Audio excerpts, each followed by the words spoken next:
3, 2, 1. Baik. Jadi rekan-rekan sekalian, saya mengulang lagi mengenai tujuan dan proses pemasaran terpadu. Jadi pemasaran terpadu itu apa? Pemasaran terpadu itu adalah konsep pemasaran yang kira-kira muncul di tahun 80-90-an untuk memadukan konsep-konsep pemasaran yang umum seperti sales promotion, direct marketing, advertising, sponsorship, packaging, exhibition, merchandising dengan konsep komunikasi yang lain seperti misalnya public relation melalui sosial media dan website. Tujuannya apa? Konsep pemasaran terpadu itu adalah untuk cognition, affection, dan connection. Cognition itu yang terkait di pikiran, itu bisa kegiatannya berupa public relation, CSR, advertising.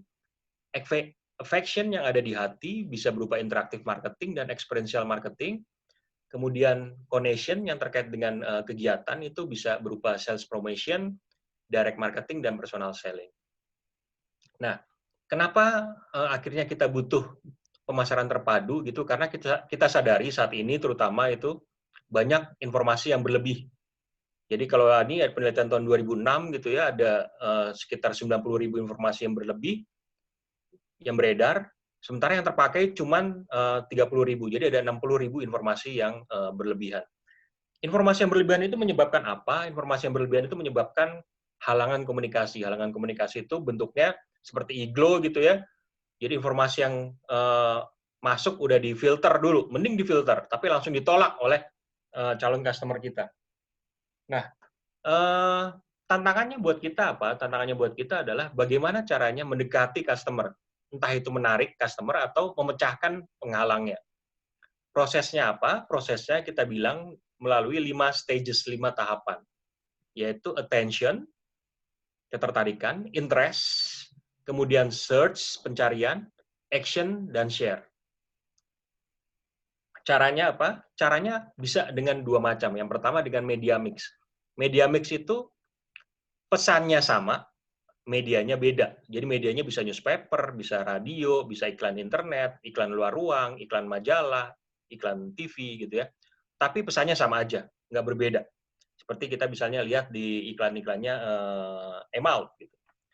Atau bentuknya seperti berupa cross communication. Jadi kalau cross communication, pesannya beda, medianya beda, jalan ceritanya sama, satu cerita. Jadi tadi customer bisa bertemu dengan produk kita di macam-macam iklan ini, dengan konsep cerita yang sama, dia lari ke cerita-cerita atau program-program yang lainnya untuk akhirnya mereka membeli. Jadi misalnya dari iklan radio gitu ya, lari ke program radio sebelum dia membeli. Seperti itu. Jadi pesannya beda, medianya beda, satu cerita. Variabelnya apa aja yang perlu diperhatikan? Yang pertama, ide. Ide itu asalnya dari mana? Dari riset pasar, dari target market kompetitor, dari tren industri, dan keunggulan produk yang menghasilkan sebuah ide. Setelah itu adalah titik perjumpaan. Titik perjumpaan ini adalah tempat di mana produk kita berjumpa dengan calon customer. Di toko kah? Di internet? Di perbincangan kah? Di event, produk, atau di mass media. Berikutnya, variabel yang ketiga adalah skenario. Skenario ada dua jenis. Yang pertama adalah skenario titik perjumpaan. Jadi misalnya setelah dia berhasil kita bujuk keluar dari iglonya, dia ketemu produk kita pertama di mana? Misalnya ketemu produk kita di mass media.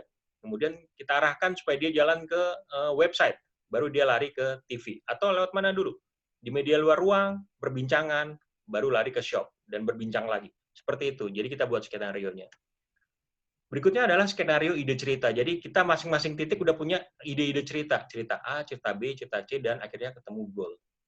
Bentuk skenario ada 3 jenis, berupa variasi. Ya. Jadi intinya sama, cuman variasinya aja yang beda-beda.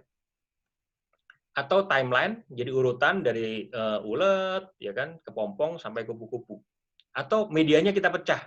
Jadi di radio ketemunya ini, di TV ketemunya ini, di media luar ruang ketemu ini, di website ketemunya ini, sehingga orang akan, oh ini maksudnya gitu. Dan yang terakhir, variabel yang kita perlu pikirkan adalah strategi. Jadi strategi itu adalah di masing-masing stages tadi, kita pikirin perjumpaannya apa, kemudian goal-nya juga apa. Dan goal-nya harus sesuatu yang bisa diukur. Ini adalah contoh S-Milk dari Jepang gitu ya. Dia pengen buat 3 ini, Milk Makes You Beautiful, Powerful, dan Concentration. Konsepnya iklannya seperti ini, ya kan? Tahapannya seperti ini. Di tahapan search juga seperti ini, action ini, share ini, dan ini bentuknya. bentuk-bentuk kegiatan dan konsepnya. Sehingga hasilnya adalah ada sejumlah ini yang ikut kegiatan dan meningkatkan konsumsi susu. Begitu dari saya, Pak Hasan. Mau nanya, ini kan materinya kan kompleks sekali ya. Ya. Dan menurut saya perlu think tank lah ya untuk ngurusin kayak gini. Betul. Ada nggak sih lembaga, entah itu lembaga pemerintah, entah swasta, atau yang non-profit gitu yang kasih jasa bantuan untuk pelaku UKM untuk diskusi hal-hal seperti ini? Kalau non-profit sebenarnya itu nggak banyak sih, Bu. Ya. Banyak kan pasti ngincernya agency. Tapi mungkin kalau Pak Hasan mau buat, Bu, mungkin tanya aja, Bu. Karena banyak kok dosen BINUS yang butuh PKM, Bu. Oh gitu, Pak ya. Mungkin Pak Hasan bisa mengakomodir kebutuhannya Pak Hasan. Macam consulting gitu ya. Iya, consulting. Atau mahasiswa ya mungkin bisa tuh mahasiswa jadi rekanan UKM. Bisa. Dulu kita punya program itu memang dari creativity dosennya juga sih. Kemarin itu DRM ya, Dr. Research Management kita itu dengan mahasiswa membantu UKM, Bu. Jadi mungkin dalam 1 atau 2 semester mahasiswa ini membantu ditempatkan ke UKM yang sudah ditunjuk sama dosennya seperti itu. Memang binaan kita ya, Bu ya. Nah, jadi dalam waktu 1 semester itu dia membantu dalam sosial media, membantu memasarkan segala macam gitu ya, terkait dengan proyeknya si mahasiswa itu juga seperti itu. Nah ini mungkin akan kita coba galakkan lagi ya istilahnya. Mungkin saya akan bicara ini, inputnya bagus banget ya. Terima kasih Bu. Ya Pak Aloy juga nih bagian dari DRM sebenarnya ya Pak Aloy. Ya barangkali mungkin bisa dipertimbangkan Pak Aloy ya untuk program di. Baik Pak Hasan. Ya nanti kasih fee-nya yang terjangkau Pak, jangan harga agensi. Terima kasih. Kalau dari kita sih sebenarnya kita perbantuan aja ya Bu ya, mungkin nggak ada biaya sih dari kita ya Bu ya, free aja sih gitu. Iya, cuma mungkin bakso kali ya untuk beli es gitu-gitu. Oke Bapak Ibu, ada lagi pertanyaannya sebelum saya closing? Ini bagus banget ya. Jadi hari ini hanya sampai jam 2 saja. Jadi terakhir Pak Aloy, karena 2 dosen lagi berhalangan untuk hadir karena ada jam mengajar dan testing. Jadi mungkin dari schedule ya Bapak Ibu ya. Pak Rangga mungkin ada pertanyaan. Biasanya Pak Rangga ini selalu bertanya, selalu ada pertanyaan nih Pak Rangga. Selamat siang. Pak mungkin karena dosennya Pak Aloy ini ya. Halo, Pak Hasan, terima kasih. Ya boleh Pak, silakan. Saya mau nanya, tadi kan itu kayaknya seperti kayak sistem funneling ya. Jadi teknik funneling mengarahkan behavior customer itu menuju goal kita sampai ke sasaran yang kita mau gitu. Sistem funneling yang efektif untuk tepat sasaran ya Pak ya. Ya, jadi sebenarnya kan sistem funnel di sosmed dengan di konvensional kan beda ya. Iya. Itu umpamanya bagi orang-orang UKM mungkin kalau dari segi budget dengan budget terbatas dengan sistem funneling yang agak panjang itu membutuhkan budget yang juga besar juga. Nah, kira-kira bagaimana teknik sistem funnel yang efektif agar tadi kan dengan sistem konsep AIDA sama AISAS itu bisa jadi nggak dengan rentan waktu nggak terlalu lama orang mau membeli produk gitu Pak. Betul. Oke. Baik. Nah, shortcut Pak Aloy. Ya. Jalan pintas Pak Aloy ya. Ya. Jadi kalau pengalaman kami gitu ya pada saat membimbing anak-anak, kan mereka juga usahanya baru mulai gitu dan bagaimana caranya bisa engagement. Yang paling penting sebenarnya kalau kita lihat itu apa istilahnya itu passion sih. Jadi pada saat passionnya muncul dalam di sosial media gitu ya, bikin event atau kegiatan di sosial media yang which is biayanya juga nggak banyak. Pada saat passionnya muncul, biasanya customer akan berasa, oh beneran nih, oh ini orang jualan beneran nih. Jadi misalnya kayak salah satu mahasiswa saya yang bikin produk perawatan wajah gitu, dia mulainya dari Tokped gitu ya, dia pasangin di sosmednya, kemasannya dia perbaiki, dan di kemasannya itu ada akun sosmednya dia. Sementara itu di sosmednya dia, di Instagramnya dia bikin kegiatan-kegiatan terus. Nah, sehingga akhirnya orang yang beli, pertamanya mungkin nggak sengaja beli karena harganya murah gitu ya, atau bentuknya menarik. Yang jualan juga cantik soalnya kan, jadi iklan di Instagramnya juga bagus, di Tokpednya juga iklannya bagus-bagus. Pada saat dia beli, orang beli, terus dapat produknya dibungkusnya bagus, dan dibungkusnya ada Instagramnya. Orang kan jadi iseng kan, ngelihat. Ternyata di Instagramnya ada si anak ini yang bikin kegiatan terus. Sehingga akhirnya si pembeli ini akan mulai engage di Instagramnya, dan akhirnya dia setelah dia engage sekali, dia dapat benefitnya, dia share ke teman-temannya, akhirnya muncul komunitas. Jadi mulainya pertama kali sih saya bilang dari passion sih Pak. Jadi passion,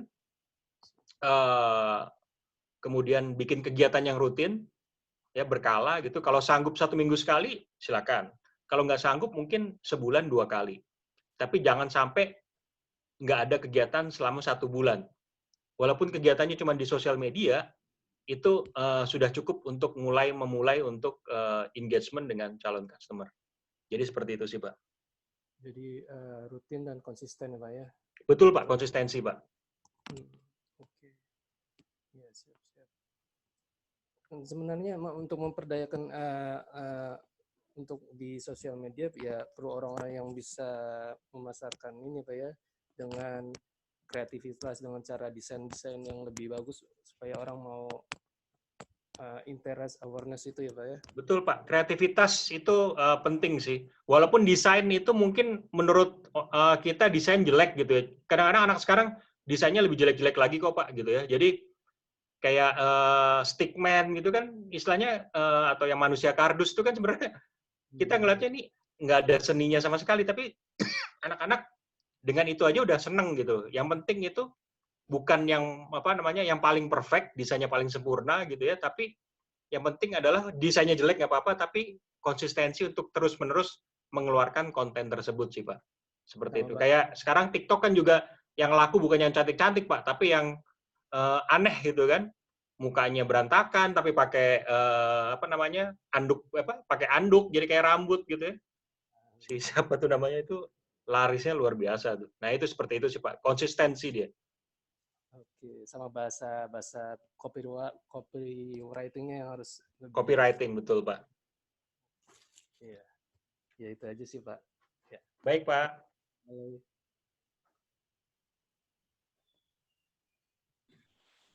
Oke, Bapak Ibu, ada pertanyaan lain? Karena kita harus closing ya di jam 2 nanti ya, sebentar lagi ya Pak Allo ya.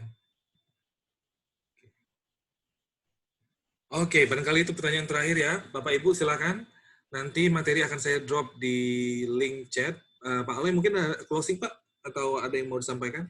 Baik Pak Hasan. Bapak Ibu sekalian, terima kasih sudah mendengarkan cerita saya hari ini. Pesan saya sih sebenarnya kalau sama karena saya juga pelaku usaha pemula, konsistensi ya kan, kemudian bergerak dari yang memang kita punya aja dulu ya, nggak usah mimpi mau terlalu tinggi ya kan. Mimpi boleh, tapi jangan akhirnya karena mimpi ketinggian kita nggak jadi gerak, jadi kita mulai sekarang. Konsistensi tadi, kemudian engagement itu penting.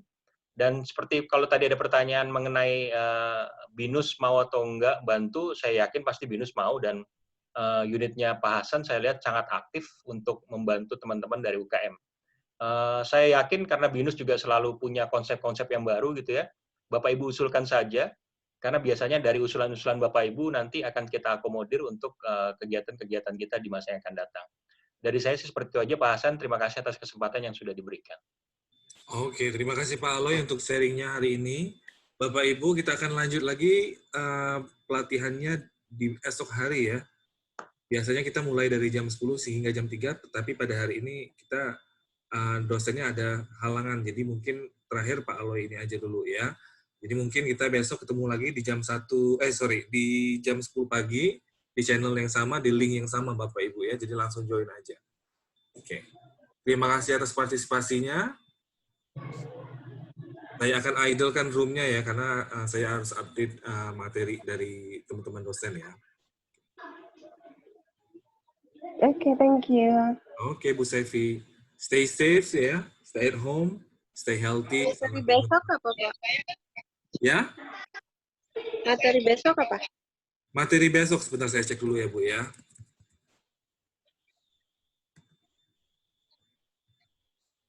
Materi besok di tanggal 30 ya, sebentar. Oh, ada 4 Mei ya Bu ya, hari Senin ya. Ya hari Senin ya. Ya. 4 Mei itu ada di self-awareness. Developing self-awareness, terus kemudian managing emotions, improving motivation, terus improving empathy, improving social skills, dan terakhir building rapport and maintaining relation. Jadi lebih kepada public relation ini Bapak Ibu ya, mengatur emosi ya, memupuk motivasi, memupuk empathy, terus kemudian meningkatkan social skills, membangun pendekatan dan menjaga hubungan ya Bapak Ibu. Kamis Jumat nggak ada ya, Pak ya?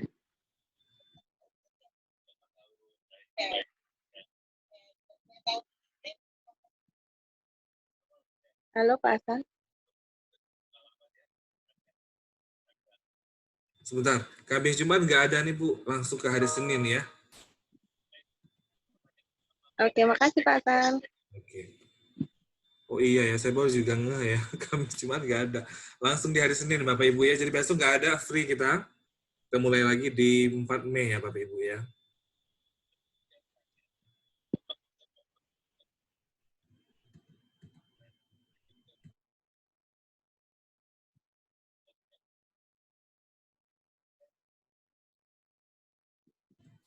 Link materinya udah saya kasih belum ya, sebentar. Hari ini tanggal 29, oke.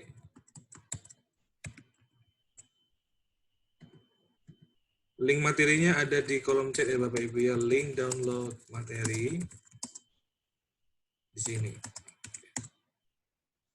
Kalau untuk tanggal 28 April bisa juga tinggal diganti aja tanggalnya 28 April.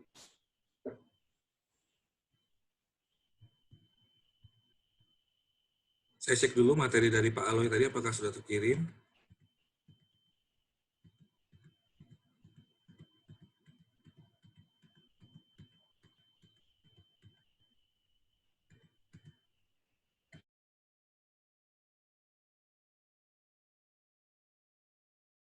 Sudah terkirim Bapak Ibu ya, saya masukkan dulu ke linknya.